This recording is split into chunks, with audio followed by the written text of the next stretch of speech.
In this video, I'm going to be reviewing Dehancer. Now, Dehancer is a film emulation tool that you can use in a lot of different softwares, including Premiere Pro, Final Cut, DaVinci Resolve, and even other photo applications for still images. But in this video, I'm going to be reviewing it inside Adobe Premiere Pro and showing you all the tools within it. I'm also going to share my honest feedback using it for a few years now. Now, if you're interested in trying Dehancer, you can use my link down in the video description and use my promo code JohnTheVideoGuide to secure 10% off your order at checkout. And trust me, Dehancer has increased their prices, so you probably definitely want to use that promo code if you plan on getting it. But without further ado, let's check out Dehancer. I'm going to show you what it looks like inside Premiere Pro. So I'm inside Adobe Premiere Pro and I have some sample footage on my timeline. I recommend before using the Dehancer plugin that you color correct your clips, meaning that it just looks good, not too overexposed. That way you can really benefit from the full effect of the plugin. Now, if you want to add Dehancer to all your clips, I recommend creating an adjustment layer. So first, what I'm going to do is go to my new item button inside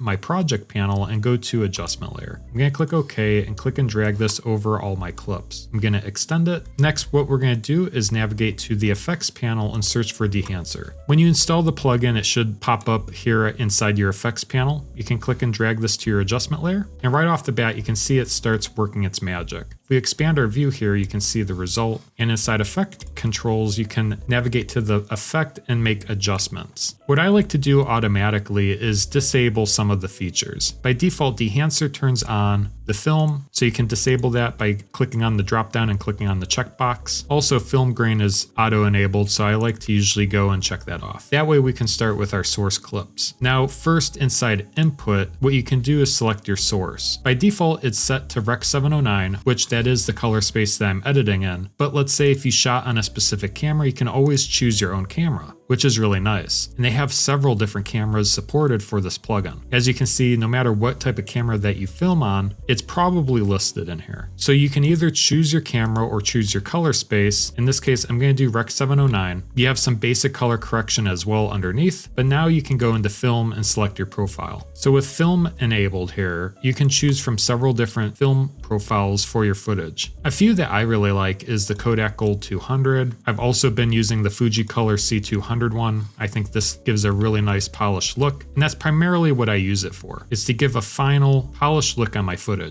You can see just by default, if we turn it on and off, it just gives it a nice look automatically right out of the box without really adjusting any of the advanced settings. This is a good way just to add a finished look. Now, this is only the frosting on the cake per se. You can really dive deep in a lot of the different controls that I'll be showing you here in a little bit. If we go into Film Developer, you have some different controls. First, you can enable it and control the contrast, so you can add more or less contrast depending on your liking and how it looks with your footage. You also have gamma correction and color separation. Color boost is kind of like saturation. So as you slide it to the right, you can see we're introducing more colors. I'm going to undo that for now. Under film compression, this is where you change the tones. This is where you can make some fine-tune adjustments to the white point and the tone range. So depending how your own shot looks, you can adjust these settings here. It'll be reflected inside your program monitor. Under expand, you can change the black point and the white point. So if you needed to bring up or down the black point or the white point, this is where you can do that. Underneath print, this is some other settings that you can adjust. So you can essentially add the film profile to a print by clicking on the drop down and choosing one of the film stocks here. I tend to skip this, so I'll disable this for now. Underneath color head, this is where you can make some fine-tune adjustments to the color. Let's say if you wanted it to make it more yellow, you can click and drag it to the left and you can see that we're introducing more yellow here. Same with the blue, you can slide it to the right and you introduce more blue. So you have those controls there. If you want to become a gangsta, you can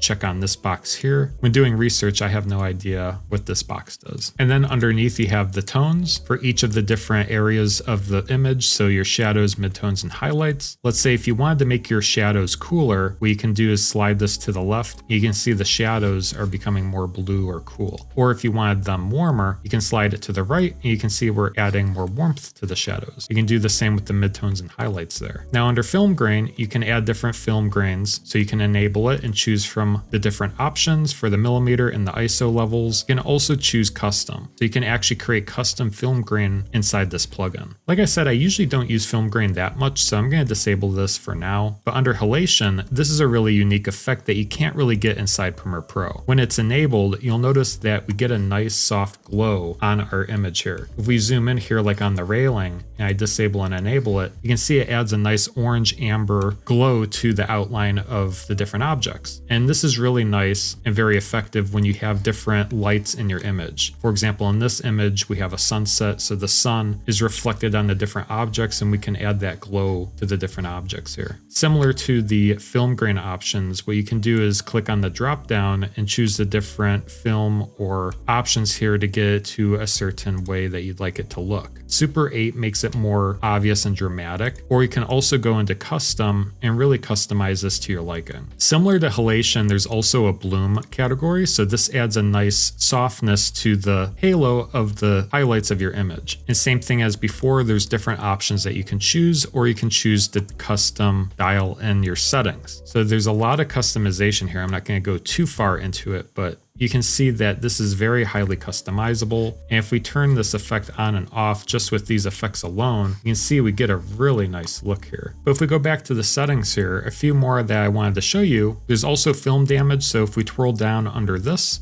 adds artificial artifacts to your film. So if we click and play this back, you can see what it kind of does here. Just adds some different artifacts. And likewise with the other effects, you can customize it. So you can go really in detail with the dust and the hairs and stuff. Like I said, there's a lot in here. So I mean, it can be as simple as you like, or it can be as complicated as you like it, whether you're a beginner or an advanced color or film enthusiast. Under film breath, this kind of adds some breathing to the film stock. If you're familiar with like focus breathing, it kind of does the same, but with the film. So if I choose Super 8 and play it back, you can kind of see what it does. It kind of goes in and out of the film stock a little bit. So this is a unique effect, as well as gate weave. So gate weave adds kind of like a wiggle or kind of a shake to the film. So if we click and play this back, you can kind of see what that does. Kind of just shakes a little bit, kind of giving it a retro vibe. And then we have overscan. So if we twirl down under this is a very helpful tab for this. If we enable it, you can add different film overlays essentially. Under gate type, you can choose from a lot of different options depending on the type of film that you're looking for. You can also add a vignette to this. So if you twirl down enable and vignette,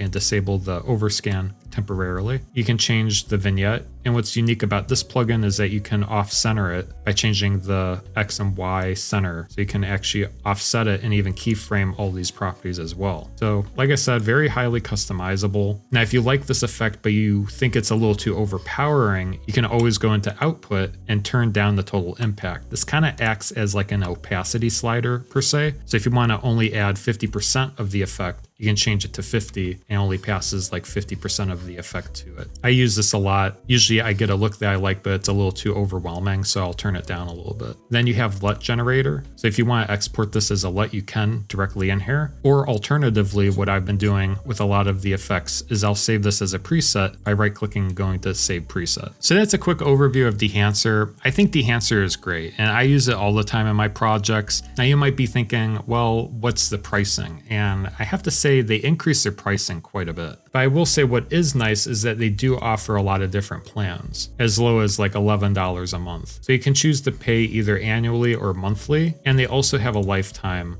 option as well, depending on the plugin that you're looking for. So for example, for Adobe After Effects and Premiere Pro, I have the individual plan where it covers 2 seats, so you get 2 activation keys here. But what is nice is that you get it for life, so you only pay once, or you can choose to pay annually, depending on the type of options that you are looking for. Like I said, you can use promo code John the Video Guy to get 10% off any of these plans or the lifetime options here. Now, what do I actually think of Dehancer? I personally like Dehancer. I use them all the time in my projects. Even this tutorial, I added Dehancer effect on top of it to kind of give a final finished polished look to it. And that's what I really think it's good for, is if you don't really want to dive that deep into color grading or really getting a film look, this is a good tool to use to just kind of add a nice polished look to your footage. But at the same time, if you really want to dive deep into tools, you can twirl down like I showed in this tutorial and really go into detail on a lot of the different shots and tools that you can use to really enhance your film. But that's an overview of Dehancer. Now, if you want to learn more about color correction inside Premiere Pro, there's several tutorials on my channel.